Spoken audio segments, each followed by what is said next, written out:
So we had historically these two schools of thought. One was calling upon ordinary citizens to take up arms, and the other said, no, the more effective way to do it is to have this professional military. And that's the approach that Huntington took, and it really grew from there. And you're saying that the military liked Huntington's idea because it gave them so much autonomy and gave them so much independence over their own professional expertise in matters. Yeah, I think that that's natural. And I don't say that from a critique. I think that's just sort of makes sense organizationally why those ideas would be attractive to any organization.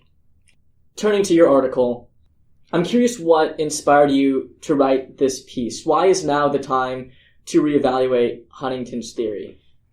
I think that part of that is a personal intellectual reason, and then there's a sort of a bigger picture reason. I think intellectually it's something back to my dissertation, I've been thinking about the relationship between militaries and politics for a long time. And I think that my own thinking has evolved and changed somewhat about that. So I think that this is a natural progression in that way for me intellectually. But I think the bigger picture is there's a lot of things going on in civil-military relations, and it seems like there are some big challenges and could be even some bigger challenges. And there are a lot of people both in the military and civilians who think very carefully about civil military norms and want to ensure that the institution is really in a good place to confront those challenges. And I think so the deeper spirit of this is to try to say we need to think more about this, and here are some problems and issues that we could think, sort of consider in more detail.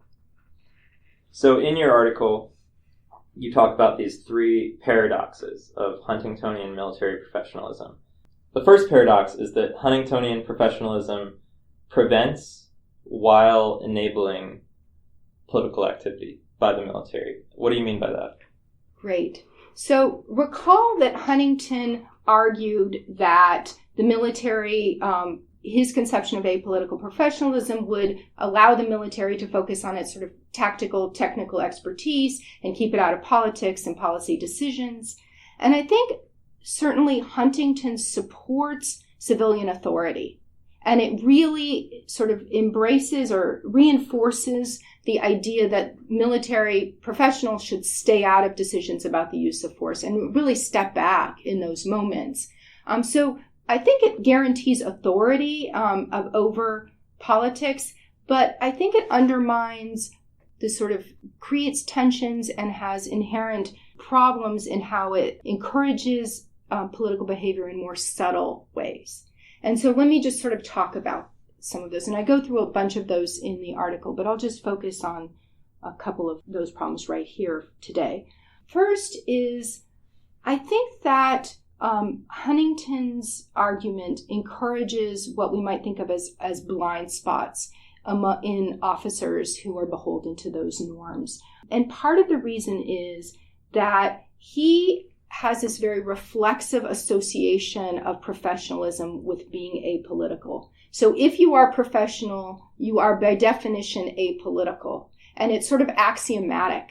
And that sort of construct doesn't really, and in his book and in the way he characterizes things, doesn't encourage the kind of introspection or the kind of reflection on what it truly means to be apolitical. And it's a lot more complex than I think Huntington suggests in his analysis. And so let me give you a couple of examples of that. I think one of the ways that you see that is the idea that political behavior is measured by one's intentions. So you will see, officers or military leaders talking about why they made particular decisions. And it's really like, well, I didn't intend to interfere or shape political debate, without always thinking about the consequences of the actions that they might engage in. And that's a very limited, truncated understanding of politics and one's political influence. One of the ways that you see this in particular, and I talk about in the article, is in what Peter Feaver calls McMasterism. And McMasterism is a misinterpretation of H.R. McMaster's classic book, Dereliction of Duty, in which McMaster critiques the military leadership and their relationship with President Johnson in many ways. But how that's been interpreted is that the military leadership, the Joint Chiefs of Staff, should have resigned in opposition to some of the things that Johnson was doing in the war. And this conception has been translated now into this idea that if you disagree, or you think, in the terminology often used, say, in the surveys that are done on this, is you think a civilian leader's decision is unwise, that you have the prerogative to resign. And over time, we've seen dramatic increases in support for this conception. So in the surveys done by the Triangle Institute for Security Studies in the late 1990s by under Peter Fever and Dick Cohn, you see that there's, say, I think it's close to 30% of the military personnel surveyed officers agree with that idea that you should resign when a civilian leader issues an unwise order. In the 2013 YouGov surveys by Corey Shockey and Jim Mattis, you see that number is closer to 60%. So a dramatic increase in this conception of resign in protest. Now, what's important about that is that resigning in protest, resigning in opposition to civilian orders is an inherently political act, especially if it's public. Because what it means is, especially in a time when the military is so socially esteemed, it means that you have circumscribed or limited the political latitude of the national elected leadership to do what it thinks is best in the country. You've increased the domestic political costs of seeming to violate military opinion. And so it is an inherent contradiction to be an apolitical professionalism and to support McMasterism, at least in the way, especially in the sort of concept of resign in protest and resigning in opposition in the way that that's constructed. So ultimately, I think part of what we're seeing here is that you need to have more engagement with what it means to be apolitical than Huntington allows. And because he doesn't encourage that and there's some other things I talk about in the article, it's really undermining that core principle.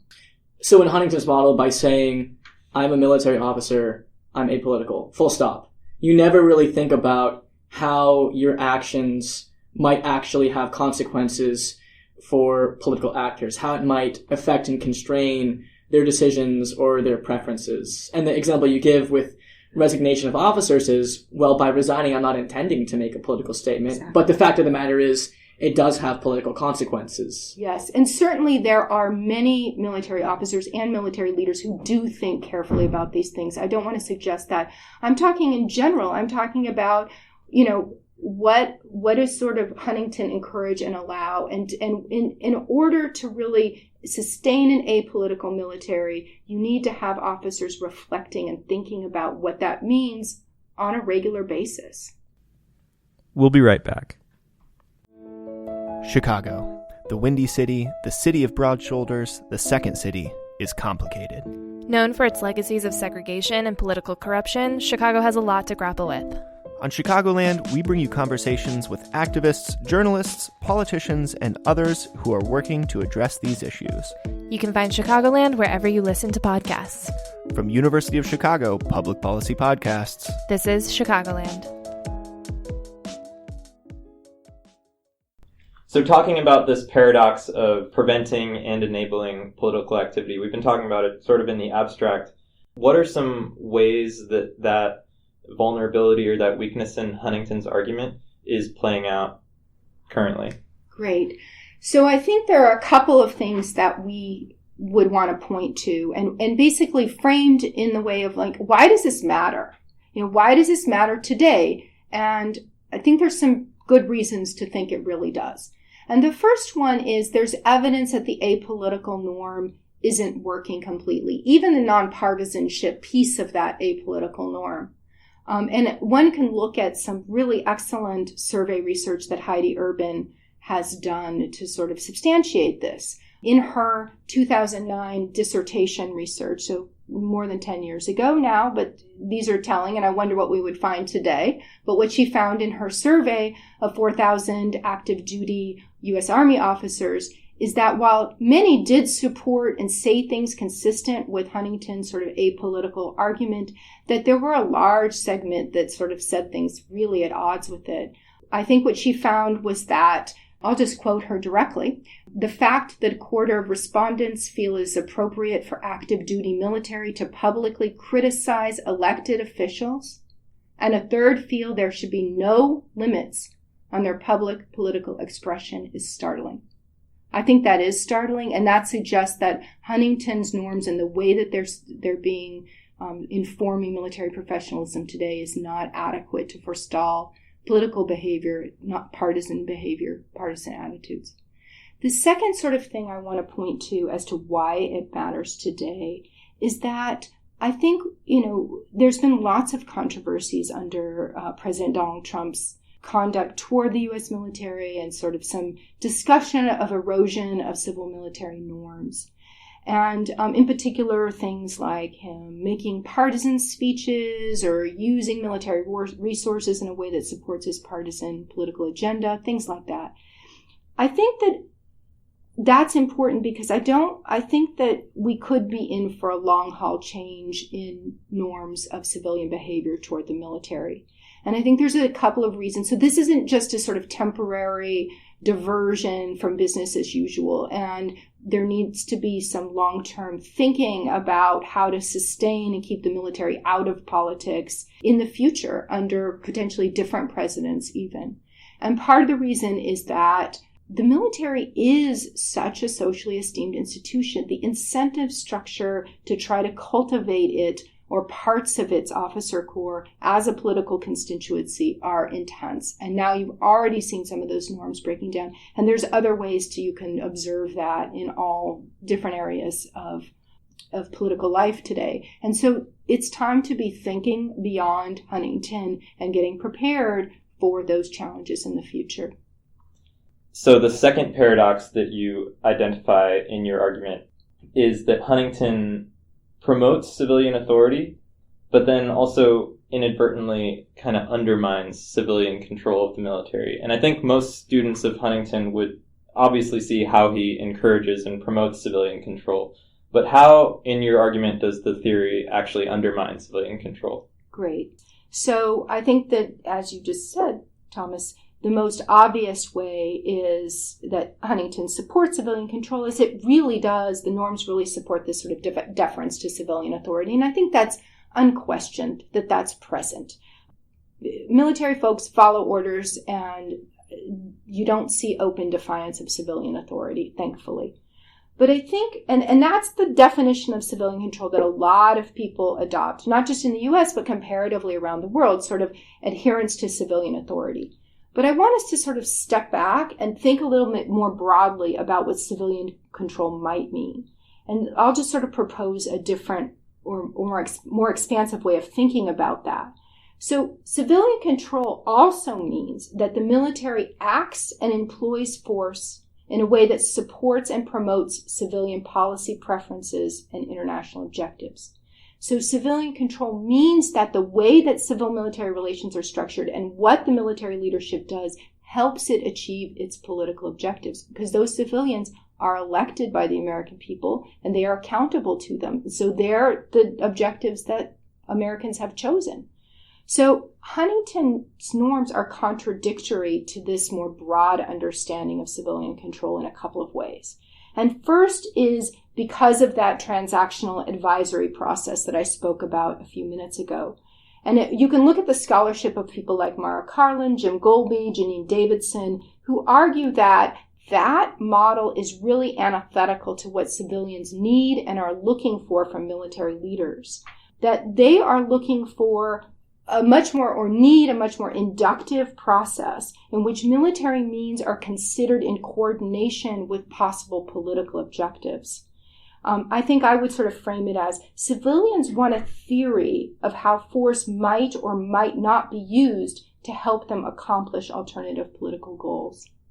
That sort of process that produces such a theory is very different than the transactional model, this guidance options sort of approach that Huntington supports. Like it can't be a one-way handoff of the baton. It needs to be a more nuanced conversation, like a feedback loop almost. Yes, and this is where, and there's another sort of piece to that, which is that military leaders are taught to be sort of very averse to discussing or engaging things that have to do with politics. This includes within the strategic assessment process, not just the politics of their adversary or